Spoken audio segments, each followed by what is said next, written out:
G'day everyone, and thanks Dave. Put your hands together again for David Lloyd. Give Luke a round of applause as well. Come on! That's more like it.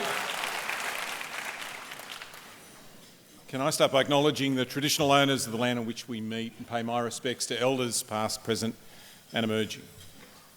It's a real privilege to speak to you again tonight. We're now on the cusp of a federal election.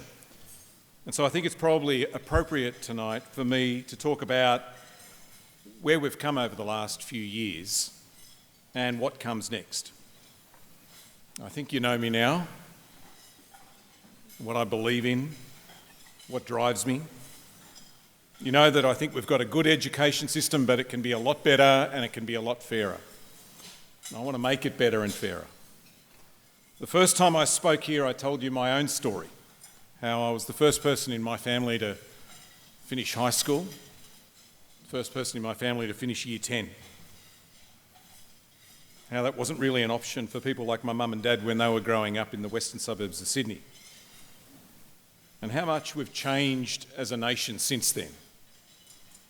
And how that change still hasn't reached into every corner of the country or into every home. I talked about the fact that today about 1 in 2 young people in their 30s has a uni degree, but not everywhere.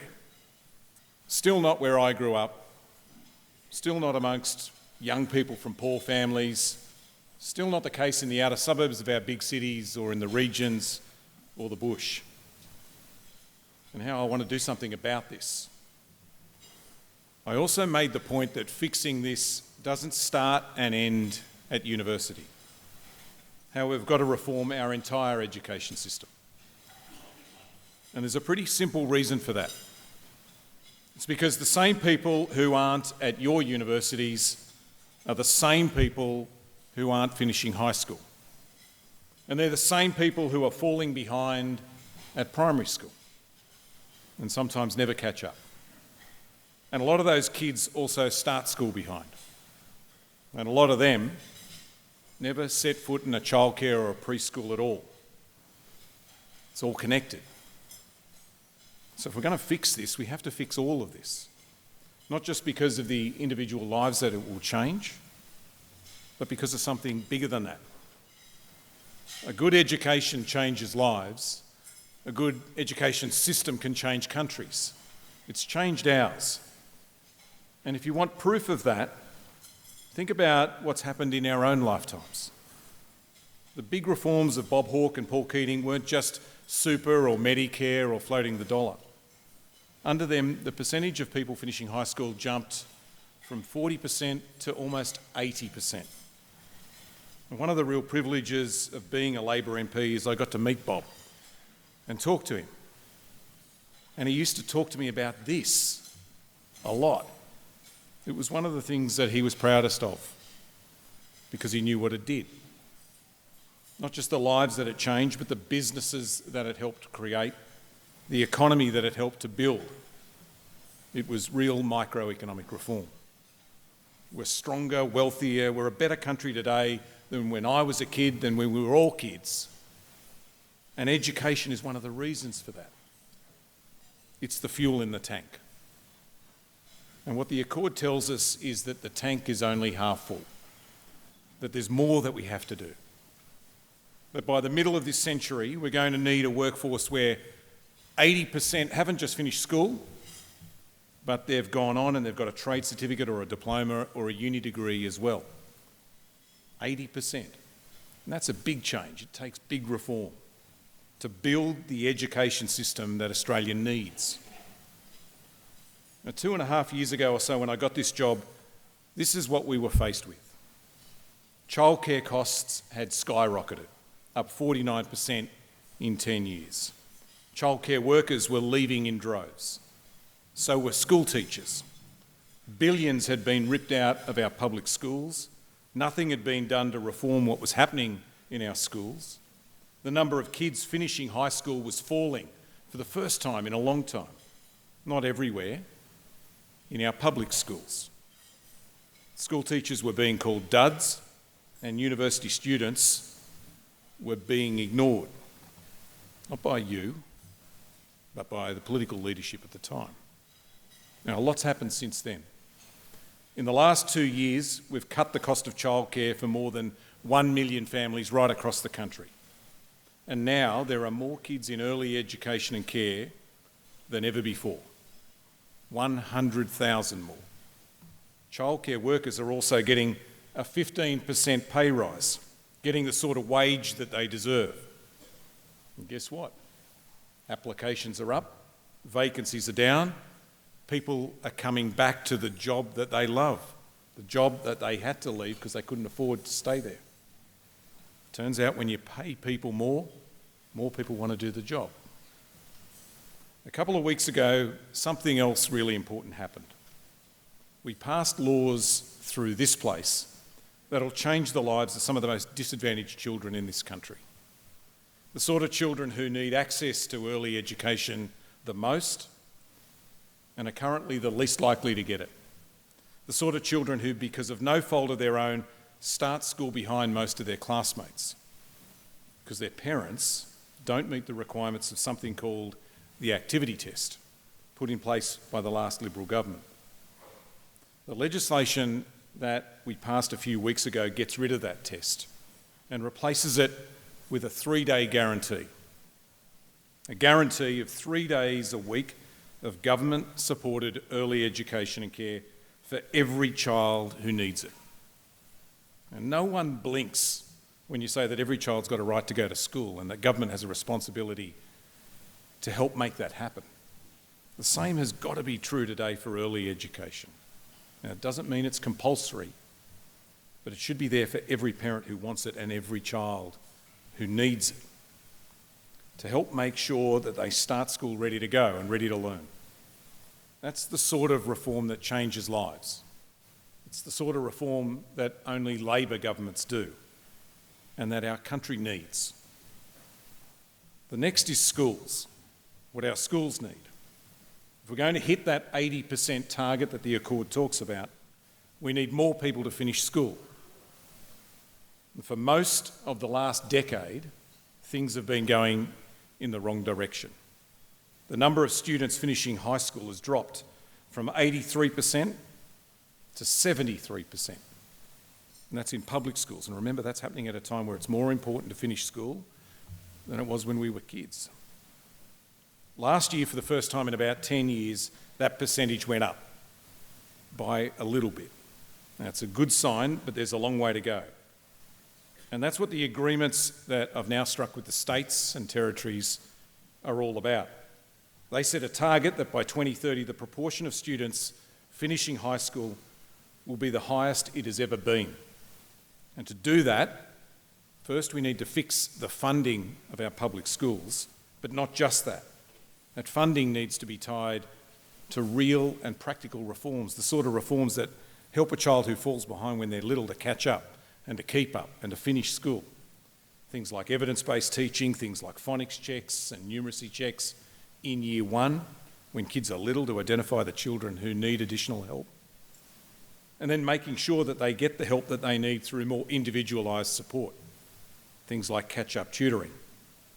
And I've signed agreements now with Western Australia, South Australia, Victoria, Tasmania, the ACT and the Northern Territory, and I want to do the same with Queensland and New South Wales. Together, this is the biggest new investment by an Australian government in public schools ever. And it's the biggest reform to school education in decades. I'm telling you this because all of this is an indispensable part of making the Accord a reality. Now, here tonight is Professor Mary O'Kane, and I want to pay tribute again to Mary. You have provided us with a blueprint for how we can reform higher education. It's big, bigger than one government, 47 recommendations. And as a government, we've already bitten off a big chunk of it, 31 in part or in full.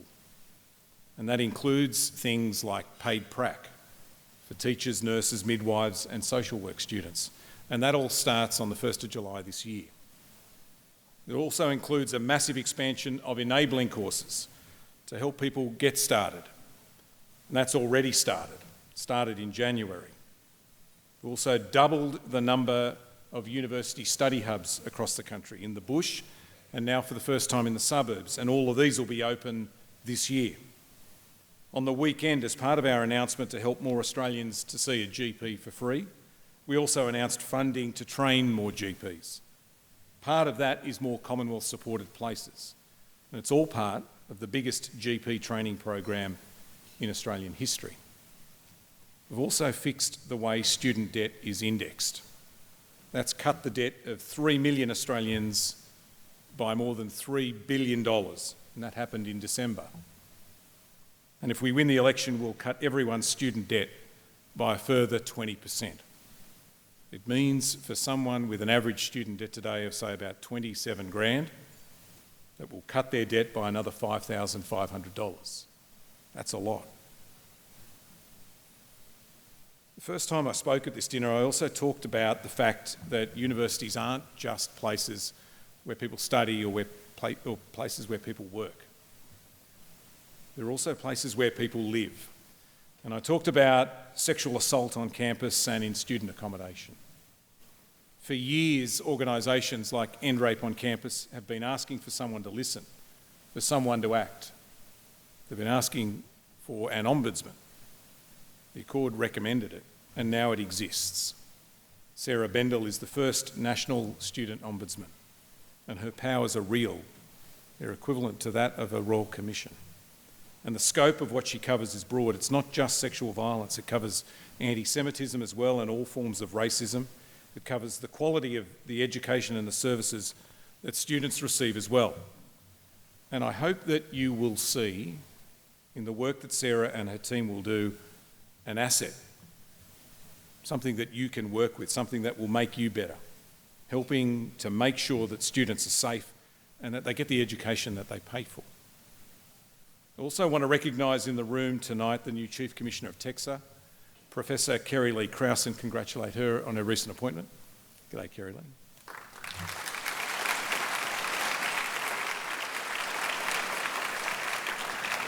And also Dr Mary Russell, and thank you and the whole team at TEXA for the work that you're doing.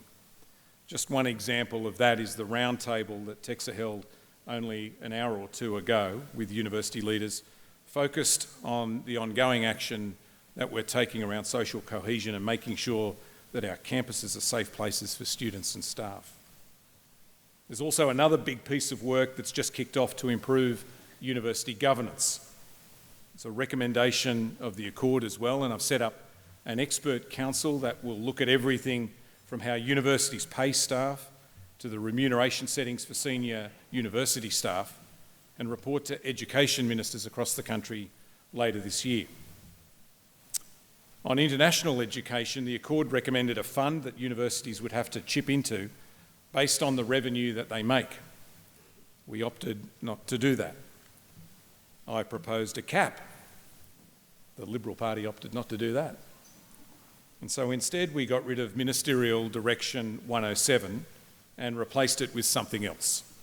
Something that is better and fairer, something that makes sure it's not just the big universities that get the benefit of international education. And I get how contentious this is, how important this revenue is, but it is not the main game. What I'm focused on, and what I want all of us to be focused on, is how we build the sort of education system that Australia needs, that Australians need. I spoke a moment ago about how we're building an early education system based on need, and how we're fixing the funding of public schools so they're fully funded based on need. And we need to apply the same model for universities. That's what the Accord recommended, and that's what I announced in December last year. For the first time, real demand-driven, needs-based funding for universities, where the money follows the student. The evidence tells us that students in the bush and the regions, students from disadvantaged backgrounds, are less likely to finish their degree than other students. And this is designed to fix that. This and the changes to the funding system that start next year, and all the other reforms that we're funding already, add up to an extra $6.7 billion injected into the higher education system over the next decade. The Accord also recommended something else, something to make sure that it doesn't gather dust or a future government doesn't just forget about it.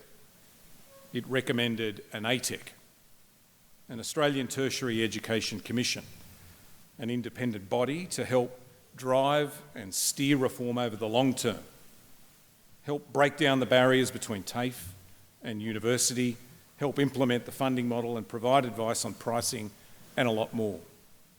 If we win the election, I'll introduce legislation in the second half of this year to formally establish the ATEC, and I want it fully operational by this time next year. But I can announce tonight the team that I have appointed to get it up and running on an interim basis from the 1st of July this year. The interim Chief Commissioner will be Professor Mary O'Kane.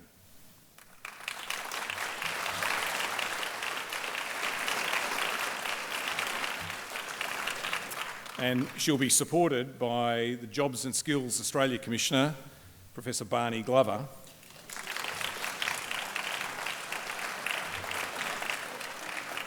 and distinguished Professor Larissa Behrendt.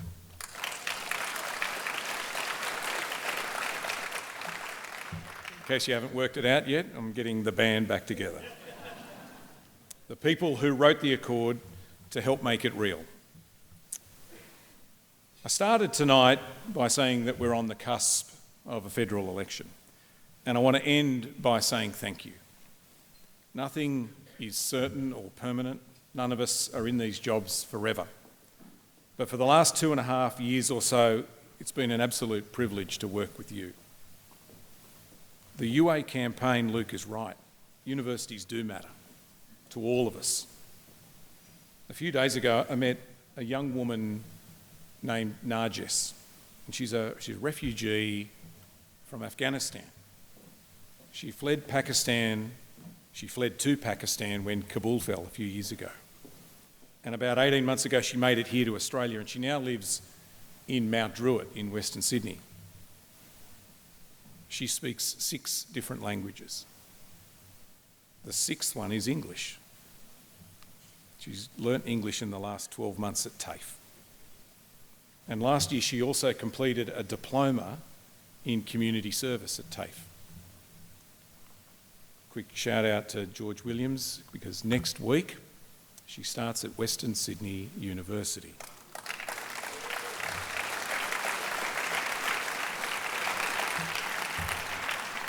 And she's going to study social work. Now just think about that. After fleeing a country where now girls can't even go to school anymore, let alone university, just imagine what this young woman is capable of and what will happen next in her life with your help, the lives that she will change. And now imagine 1 million more stories just like that. That's what you do every day. Change lives, change countries. We are the best country in the world, but we can be even better. And you are an indispensable part of making that a reality, of turning the country of our imagination into something real. That's exciting. That's why I love this job so much. And I really look forward to addressing this gala dinner again, this time next year.